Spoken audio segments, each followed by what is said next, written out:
Hello and welcome to this session of Maths. Myself Archana Mishra from LP Savani Vidya Bhavan. Today we are going to start our new chapter, which is chapter number 3, Understanding Quadrilaterals. Before starting this chapter, we should revise our basic concepts. So we will start with the topic curve. Now, a plane curve is a curve that lies in the single plane or a plane surface like paper. A plane curve may be closed or open. So here two types of curves are given, which is open curve and closed curve. Now open curve is a curve that does not end at the starting point, and closed curve is a curve that begins and ends at the same point. Here we have two subcategories of a closed curve that are simple curve and complex curve. Now simple closed curve is a curve which does not intersect itself in the plane, but complex curve intersect itself in the plane. Next. Now polygon is a closed plane figure bounded by three or more straight sides that meet in a pair in the same number of vertices and do not intersect other than these vertices.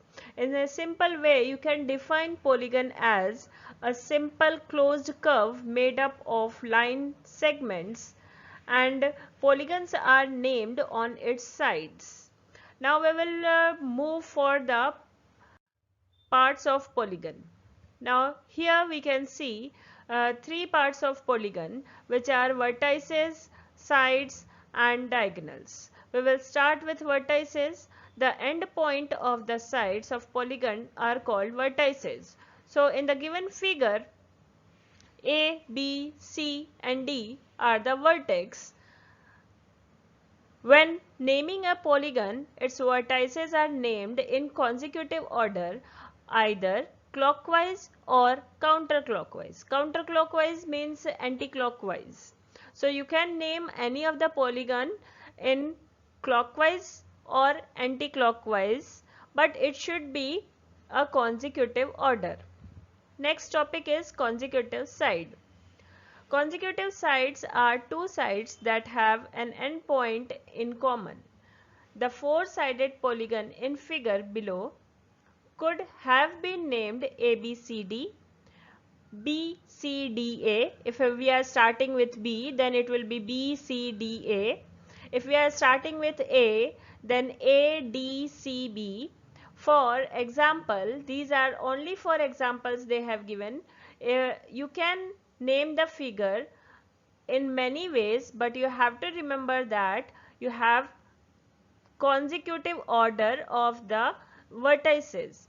It does not matter with which letter you are beginning the things or you are ending the things, but it should be in consecutive way. Side AB and BC are examples of consecutive sides. Whenever you are taking any consecutive sides, there should be a common vertex in between. Like here we are taking A, B and BC. B is the common vertex over here. There are four pairs of consecutive sides in a polygon. Next is the diagonal of the polygon. The diagonal of the polygon is a segment that joins two non-consecutive vertices. If they are non-consecutive vertices, they may be the opposite vertices. Figure shows five-sided polygon which is named as QRSTU. The segment QS, SU, UR, RT and QT are the diagonals of the polygon, which are seen in this figure as a dotted line. The diagonals of the polygon can be found with the formula given below. Now this is the formula to find out the number of diagonal for any of the polygon, that is n square minus 3n divided by 2. If you are having a triangle and you have to find out the diagonals in a triangle, then instead of this n, you have to place the number of sides in that. So 3 you have to place in instead of n. Depending upon the polygon, you have to change the number of sides, that is n over here, and by this formula you can find out the diagonals. Next, classification of polygons. We have two types of polygon, that is convex polygon and concave polygon. In convex polygon, we are having all the angles less than 180 degree and all the diagonals inside the figure. You can see the figure 1, which is given as convex pentagon. Now this is a 5-sided figure. It is also known as pentagon, and it is a convex pentagon. All the diagonals which are marked with green color is inside the figure. Now, whereas in concave polygon, we are having at least one angle which is more than 180 degree and at least one diagonal which is outside the figure. Here you can see in figure number 2, one diagonal which is given outside the figure marked with a red line, and other diagonals are marked with green line which is inside the figure, and one angle is also there which is more than 180 degree. Now we will talk about a regular polygon. For a regular polygon, firstly we should understand about what is equilateral and what is equiangular polygon. Equilateral polygon is a polygon in which all the sides are congruent, and equiangular polygon is a polygon in which all the angles are congruent.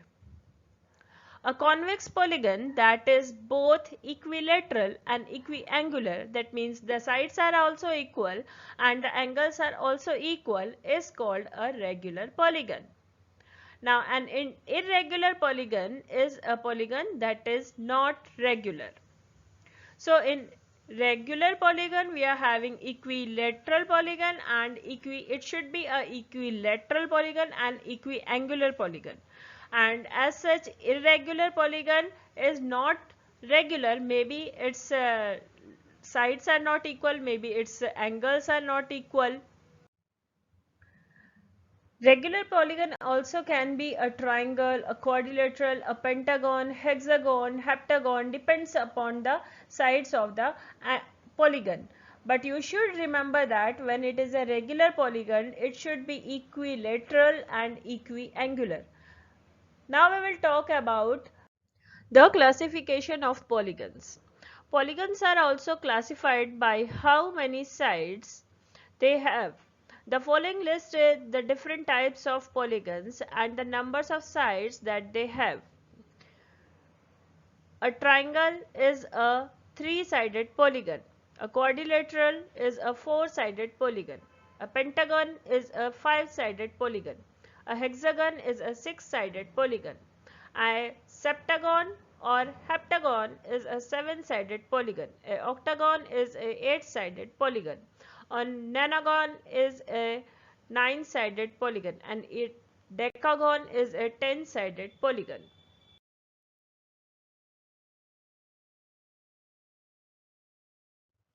This property is related to the sum of interior angles and sum of exterior angles of a polygon. Now when we are talking about the sum of exterior angles of a polygon, it is always 360 degree. But when we are talking about the sum of interior angles of a polygon, it can be more than or less than 360 degree. It is dependent upon the polygon, which type of polygon it is given. The sum of interior angle will be different for different polygons. Now to find out the sum of interior angles of a polygon, we can use the formula 180 degree multiplied by n minus 2, where n indicates the number of sides for a polygon. So in this video we have completed some of the topics like curve, open curve, closed curve. In closed curve we have two subcategories, simple curve and complex curve. We have also completed polygon. In polygon we have two types of polygon, concave polygon and convex polygon. We have also completed regular polygon and irregular polygon, and the property which is related to the interior angle and the exterior angle of a polygon. I hope you liked the video. Be safe. Thank you for watching the video.